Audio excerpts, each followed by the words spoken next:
સંકટ મોચન યોજના કુટુંબ દીઠ 20,000 રૂપિયાની સહાય આપી રહી છે ગુજરાત સરકાર।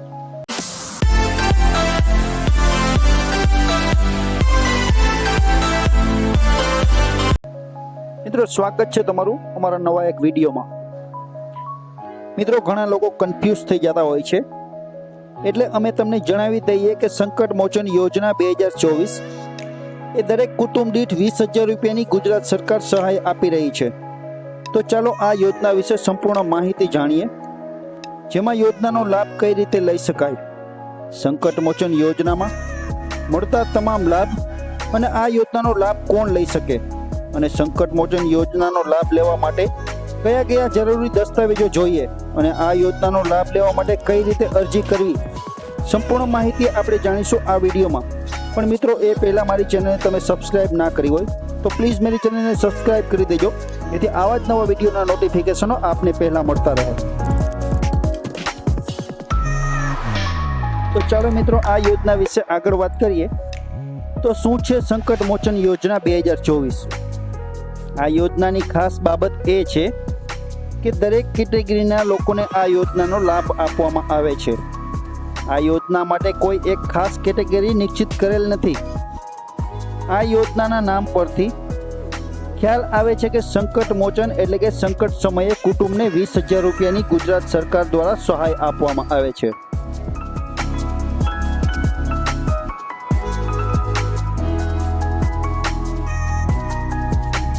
તો ચાલો મિત્રો, સંકટ મોચન યોજના 2024 દ્વારા મળતા લાભ વિશે વાત કરીએ। તો સંકટ મોચન યોજના 2024 જેમાં કુટુંબને 20,000 રૂપિયાની સહાય આપવામાં આવે છે। અને મિત્રો, આ યોજનાની સહાય મળતા ખાસ વાત તો એ છે કે આ પૈસા સીધા અરજદારના બેંક એકાઉન્ટમાં જમા થાય છે। તો મિત્રો, તમે પણ આ સંકટ મોચન યોજનાનો લાભ લઈ શકો છો, જેમાં તેમના જરૂરી દસ્તાવેજો અને કઈ રીતે લાભ લઈ શકાય તે આગળ હજુ આપણે આ વિડીયોમાં જાણીશું। મિત્રો, આ સંકટ મોચન યોજના વિશે આગળ વાત કરીએ તો કોણ આ યોજનાનો લાભ લઈ શકે છે? આ યોજનાનો લાભ લેવા માટે સરકારે અમુક માપદંડ નક્કી કર્યા છે, જેમ કે જે કુટુંબ આ યોજનાનો લાભ લેવા ઈચ્છે છે તેઓનો ગરીબીની રેખા નીચે 0 થી 20 કોરની યાદીમાં સમાવેશ થવો હોવો જોઈએ। ઉપરાંત કુટુંબમાં મૃત્યુ પામનાર વ્યક્તિ સ્ત્રી હોય કે પુરુષ, પરંતુ કુટુંબની મુખ્ય વ્યક્તિનો આવકનો ભાર તે મૃત્યુ પામનાર વ્યક્તિ ઉપર હોવો જોઈએ। તેમજ મૃત્યુ પામનાર કુટુંબની મુખ્ય વ્યક્તિની ઉંમર ઓછામાં ઓછી 18 વર્ષ કે વધુમાં વધુ 60 વર્ષની હોવી જોઈએ। અને જો આ વ્યક્તિના મૃત્યુ પછી 2 વર્ષ સુધીમાં જે તે કુટુંબની અરજી ના કરી હોય તો આ યોજનાનો લાભ લેવા માટે પાત્ર ગણી શકાય છે।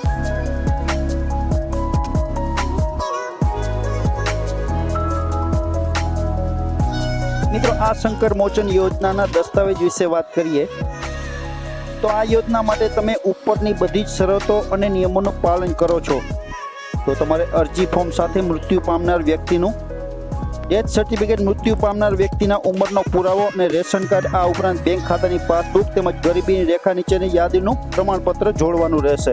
આટલા પુરાવા તમે જોડી અને આ સંકટ મોચન યોજનાનો તમે પણ લાભ લઈ શકો છો।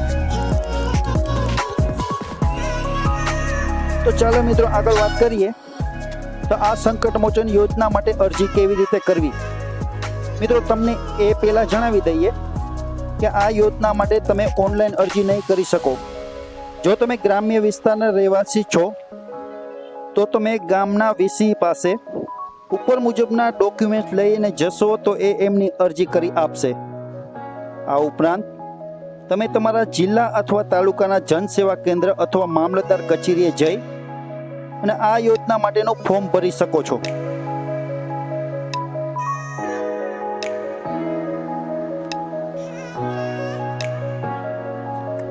મિત્રો, આજે આપણે આમ સંકટ મોચન યોજના 2024ની સંપૂર્ણ વિગતવાર માહિતી આગળ આપણે આ વિડીયોમાં જોઈ, પરંતુ મિત્રો, જરૂરિયાતમંદ લોકોને આ માહિતી પહોંચાડવા વિનંતી છે, જેથી દરેક લોકો અને દરેક કુટુંબ આ 20,000 રૂપિયાની ગુજરાત સરકાર દ્વારા આપવામાં આવતી સહાયનો લાભ મેળવી શકે। તો મિત્રો, આજનો અમારો વિડીયો તમને કેવો લાગ્યો? અમારો વિડીયો તમને પસંદ આવ્યો હોય તો લાઈક કરજો, ખૂબ જ શેર કરજો અને અમારી ચેનલમાં નવા હો તો સબસ્ક્રાઇબ કરવાનું ભૂલતા નહીં. ફરી મળીશું આવા જ નવા વિડીયો સાથે. નમસ્કાર.